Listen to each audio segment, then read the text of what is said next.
CHAPTER 9 of Little Lord Fauntleroy by Frances Hodgson Burnett. This recording is in the public domain.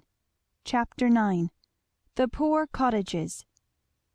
The fact was, his lordship the Earl of Dorincourt thought in those days of many things of which he had never thought before, and all his thoughts were in one way or another connected with his grandson.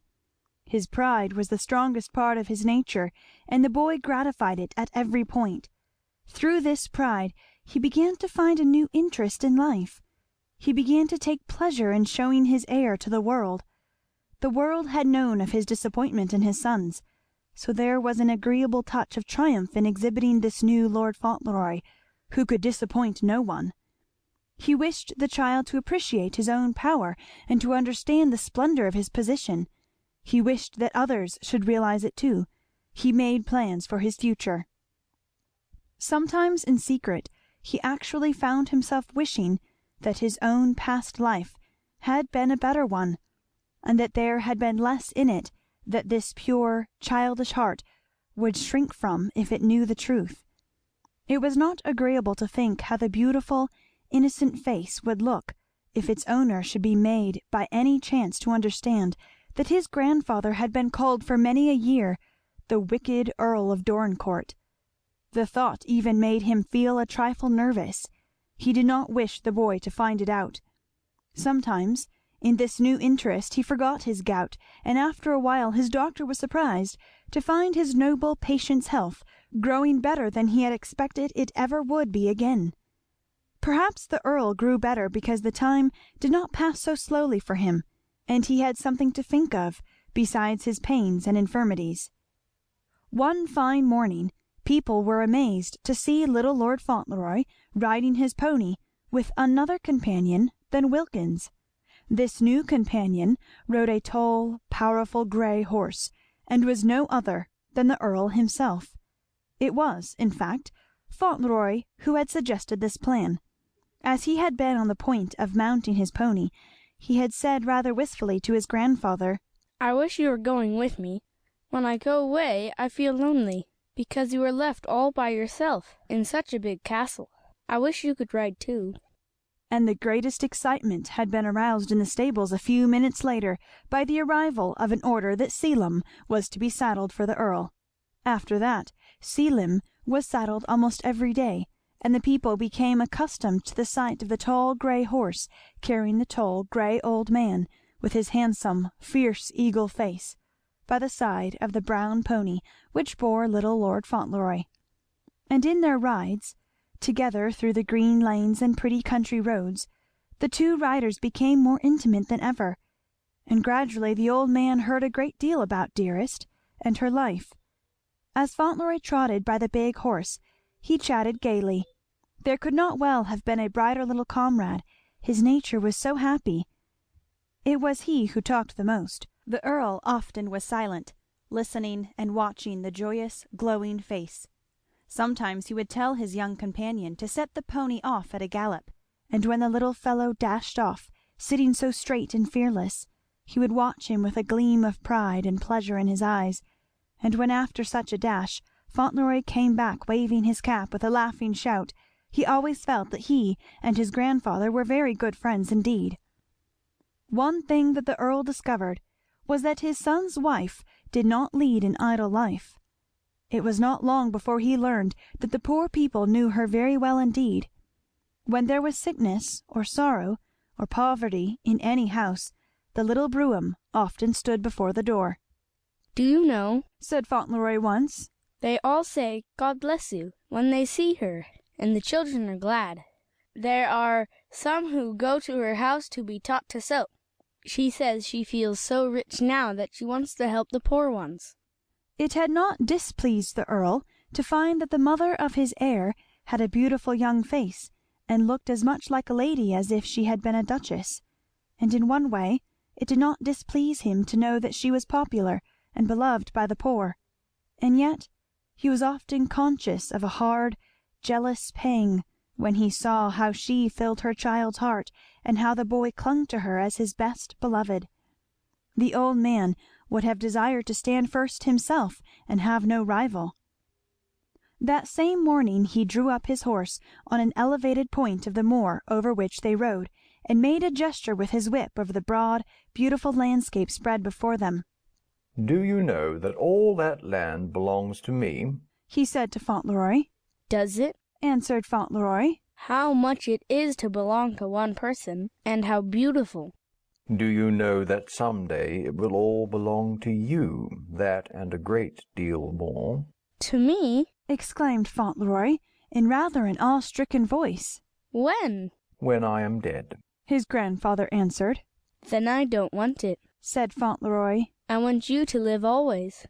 "That's kind," answered the Earl in his dry way. "Nevertheless, some day it will all be yours. Some day you will be the Earl of Dorincourt." Little Lord Fauntleroy sat very still in his saddle for a few moments. He looked over the broad moors, the green farms, the beautiful copses, the cottages in the lanes, the pretty village, and over the trees to where the turrets of the great castle rose, grey and stately. Then he gave a queer little sigh. "What are you thinking of?" asked the Earl. "I am thinking," replied Fauntleroy, "what a little boy I am, and of what Dearest said to me." "What was it?" inquired the Earl. "She said perhaps it is not so easy to be rich, that if anyone has so many things always, one might sometimes forget that everyone else was not so fortunate, and that one who is rich should always be careful and try to remember. I was talking to her about how good you were, and she said that was such a good thing, because an earl had so much power, and if he cared only about his own pleasure, and never thought about the people who lived on his lands, they might have trouble that he could help. And there were so many people, and it would be such a hard thing. And I was just looking at all those houses, and thinking how I should have to find out about the people when I was an earl. How did you find out about them?" As his lordship's knowledge of his tenantry consisted in finding out which of them paid their rent promptly, and in turning out those who did not, this was rather a hard question. "Newick finds out for me," he said, and he pulled his great grey moustache, and looked at his small questionnaire rather uneasily. "We will go home now," he added, "and when you are an earl, see to it that you are a better earl than I have been." He was very silent as they rode home. He felt it to be almost incredible that he, who had never really loved any one in his life, should find himself growing so fond of this little fellow, as without doubt he was. At first he had only been pleased and proud of Cedric's beauty and bravery, but there was something more than pride in his feeling now. He laughed a grim, dry laugh all to himself sometimes, when he thought how he liked to have the boy near him, how he liked to hear his voice, and how in secret he really wished to be liked and thought well of by his small grandson. "I'm an old fellow in my dotage, and I have nothing else to think of," he would say to himself, and yet he knew it was not that altogether. And if he had allowed himself to admit the truth, he would perhaps have found himself obliged to own that the very things which attracted him in spite of himself were the qualities he had never possessed, the frank, true, kindly nature, the affectionate trustfulness which could never think evil. It was only about a week after that ride, when, after a visit to his mother, Fauntleroy came into the library with a troubled, thoughtful face. He sat down in that high-backed chair in which he had sat on the evening of his arrival, and for a while he looked at the embers on the hearth. The Earl watched him in silence, wondering what was coming. It was evident that Cedric had something on his mind. At last he looked up. "Does Newick know all about the people?" he asked. "It is his business to know about them," said his lordship. "Been neglecting it, has he?" Contradictory as it may seem, there was nothing which entertained and edified him more than the little fellow's interest in his tenantry. He had never taken any interest in them himself, but it pleased him well enough that, with all his childish habits of thought, and in the midst of all his childish amusements and high spirits, there should be such a quaint seriousness working in the curly head. "There is a place," said Fauntleroy, looking up at him with wide open, horror-stricken eye. "Dearest has seen it. It is at the other end of the village. The houses are close together and almost falling down. You can scarcely breathe, and the people are so poor, and everything is dreadful. Often they have fever, and the children die, and it makes them wicked to live like that, and be so poor and miserable. It is worse than Michael and Bridget. The rain comes in at the roof. Dearest went to see a poor woman who lived there.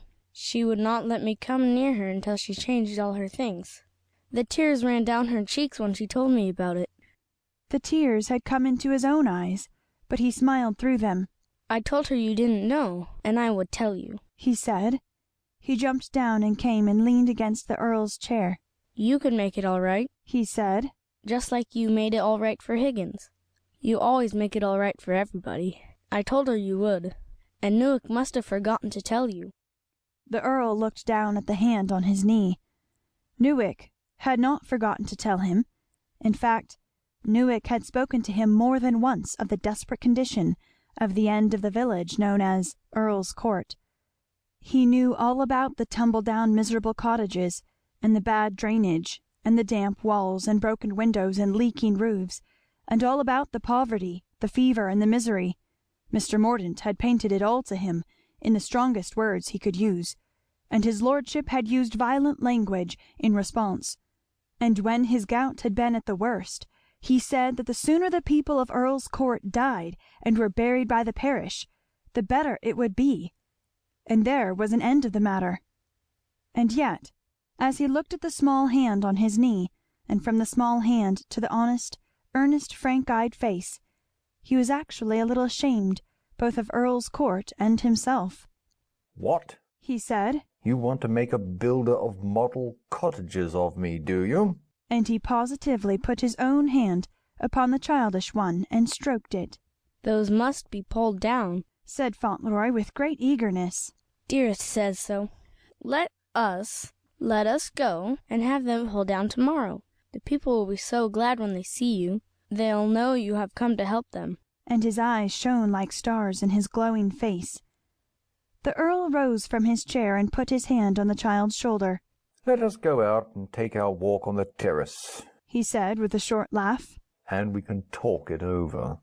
And though he laughed 2 or 3 times again, as they walked to and fro on the broad stone terrace, where they walked together almost every fine evening, he seemed to be thinking of something which did not displease him, and still he kept his hand on his small companion's shoulder. Chapter 9